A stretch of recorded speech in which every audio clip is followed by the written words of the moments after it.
Hello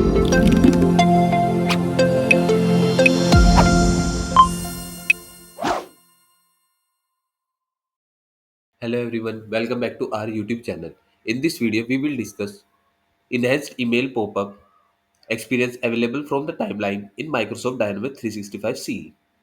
Now, go back to the system. So this is an Sales App application. If I click on account entity from here, then open any record.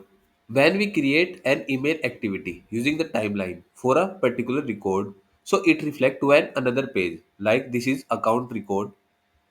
If we create an email activity from here, now click on email.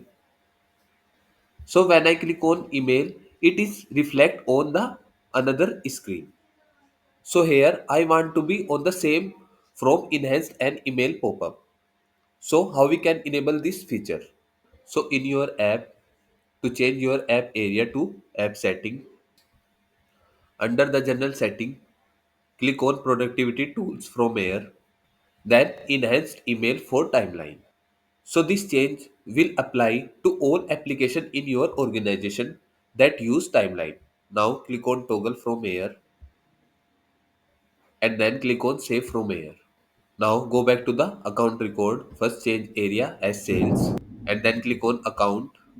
Now open any record from here and firstly refresh it. Now in the timeline area of a record, when you click on create a timeline record and then create a new email. Now, as you can see, it will appear in an easily managed pop-up window rather than a new page. So here, giving the subject like testing, and here I can also put as testing and then click on send from here. So in this video, we covered how we enhanced email pop-up experience available from the timeline in Dynamics 365 CE. Thanks for watching.